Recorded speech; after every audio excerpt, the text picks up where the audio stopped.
Hey guys, I'm back. It's me, Flipper's Paragraph, with a new review, this time of the 1992 Leslie Harris film starring Ariyan A. Johnson, Just Another Girl on the I.R.T. So, I discovered this film while I was going through the New York section on the Criterion channel, and it was next to Do the Right Thing and The Apartment and The Panic in Needle Park and all these movies. And this movie had been recommended to me by a friend, and I was excited to see it. It looked pretty good. I'm a big fan of 90s cinema. I'm a big fan of movies that embrace hip-hop and R&B culture. And yeah, I was overall very excited to see this movie. Unfortunately, it didn't live up to the expectation that I set for it. It was still good. It was still pretty good, but it wasn't mind-blowing or anything like that. So this movie follows a young woman named Chantel, played by Ariyan A. Johnson, as she navigates through the trials and tribulations of pre-adult life. It's a coming-of-age film, and it essentially follows her as she gets pregnant and has the baby. So I compared it in my notes. I said that it's a worse version of the film Juno, which I really like, but it's essentially just a story about a teen pregnancy gone wrong. That's all it is. It's very simple, it's very rudimentary, and it's very elementary. Overall, it was still a good film, but its story was very simplistic and very one note, I would say. But anyway, that's enough about the plot. Let's get into the notes. Right off the bat, the film has the R&B and hip-hop soundtrack, so that gives it a very 90s feel. But I found that it actually felt, from its visual style, from the cinematography, it felt more 70s than 90s, which was an interesting choice, if that was the choice at all. But with the realism and the handheld street camera work, it felt very, very 70s. It felt like the Panic in Needle Park. And overall, it gave the movie a very unique flavor. It gave it a very unique sense of identity, a very unique sense of presence. And it overall made the film better, in my opinion. If it was just every other 90s movie, if it was just Boys in the Hood, but with a girl, I wouldn't be very interested in that. Not that Boys in the Hood is a bad film, but that wouldn't have given it as much of an identity as it has with the cinematography being as 70s oriented as it is. The movie has a very, very infectious style. It has a very likable, very persuasive style that is very easy to enjoy, very easy to like, and I thoroughly enjoyed this film overall. I thoroughly enjoyed the style of it, I should say. The style kept me invested throughout the whole time. Ariyan A. Johnson sometimes breaks the fourth wall. She just wanders through the streets talking to all her friends. The dialogue is very 90s. And it's a little embarrassing sometimes because they talk about, yo, you want to go to the party? Yo. And it's a little bit embarrassing. But most of the time, it's actually pretty good. The dialogue is very organic. It's very authentic. It's very realistic for the time and for the people that it's trying to portray. And it's very believable as well, which is what's important in my opinion. The movie has some amateurish shots. I think that's a fair criticism. It has some shots where I can think of where she's just walking down the street or where she's talking to her parents, where it's just kind of this simple 1-2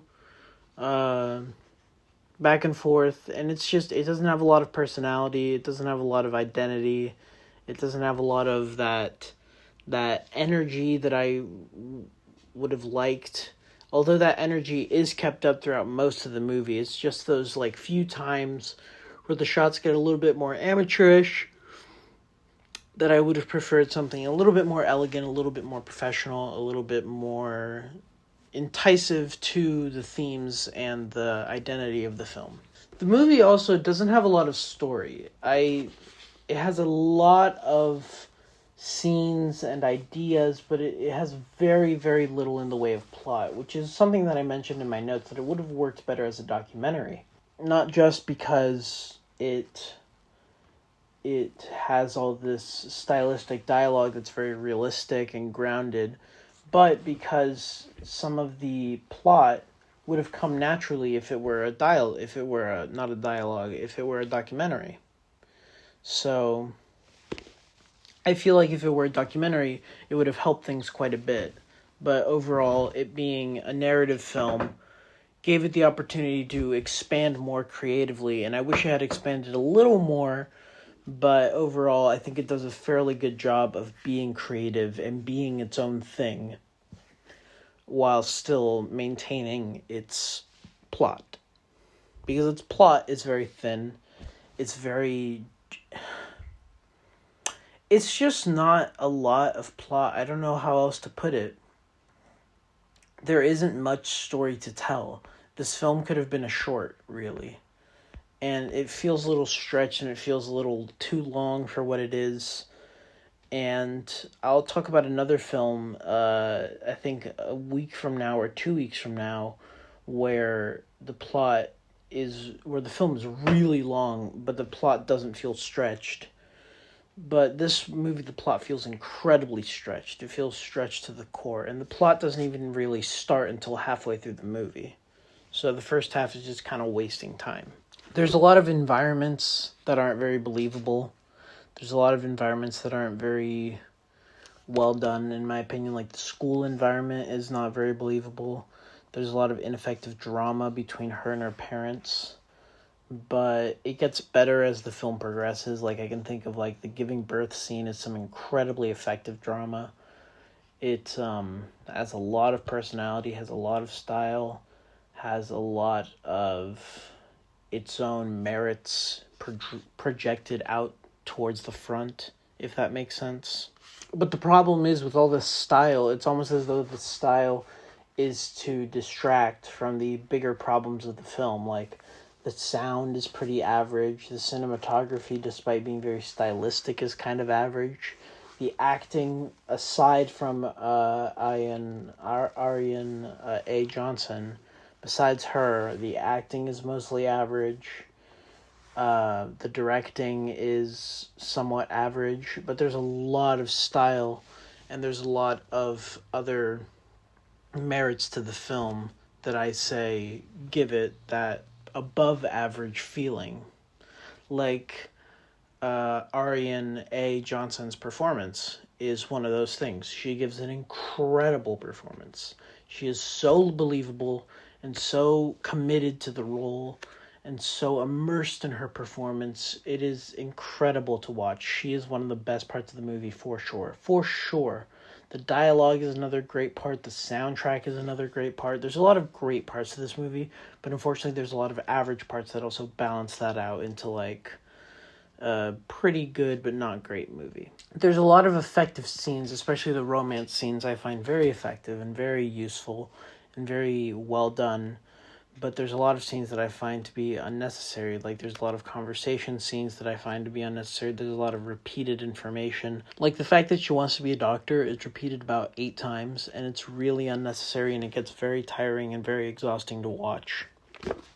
But with that being said, there's a lot of ineffective drama as well. There's a lot, like I mentioned, the conversation scenes aren't always great. There's a lot of her being like... I'm not gonna do my impression of her, but she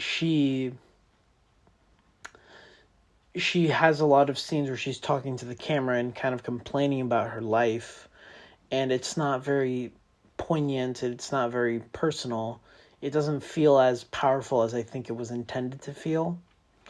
But there is some great social commentary in the film. They talk about like AIDS and black struggles, and all of that is fantastic. All of that is very well done.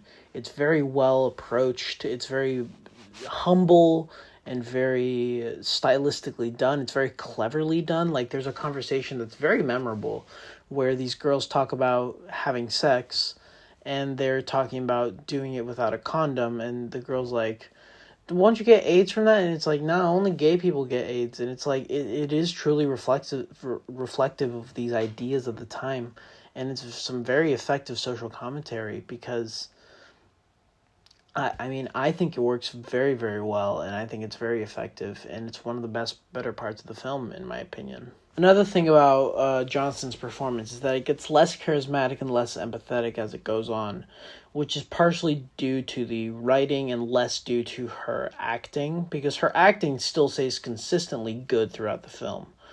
But the script, unfortunately, has her make all these bad decisions, and these bad decisions leave her less likable, less empathetic, less charismatic overall. Like, she seriously wounded her first boyfriend, like, emotionally, seriously hurt him, kind of cheated on him, kind of didn't. She makes all these bad decisions over and over again, and it's difficult to really empathize with her, because it's also like, she wants to be a doctor. And besides getting good grades in school, she doesn't really do anything to pursue that. Like, she just does whatever she wants. She goes to parties, she does this, she does that. And I'm not saying you're not allowed to go to parties, of course not. I'm saying if you want to be a doctor, you should probably do more things, like volunteer at a hospital. The movie could have had the first part of her volunteering at a hospital or something like that.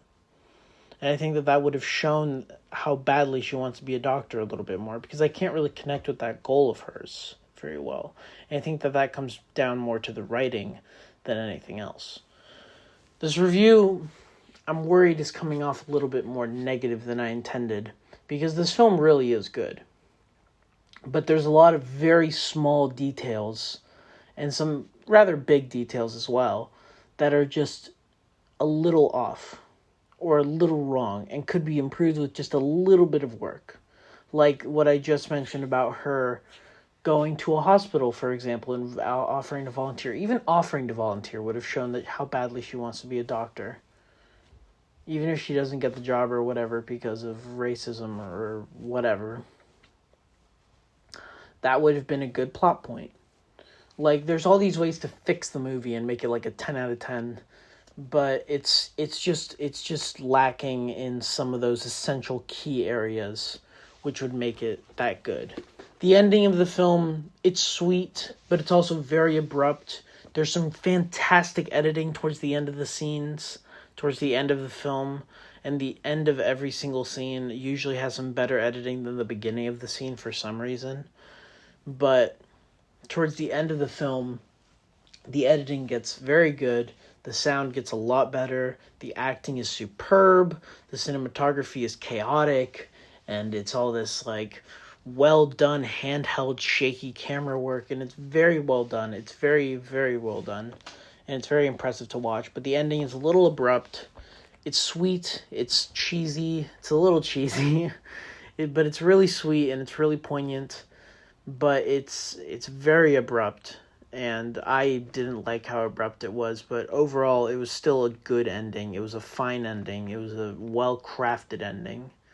And this film won the Grand Jury Prize at Sundance in 1992.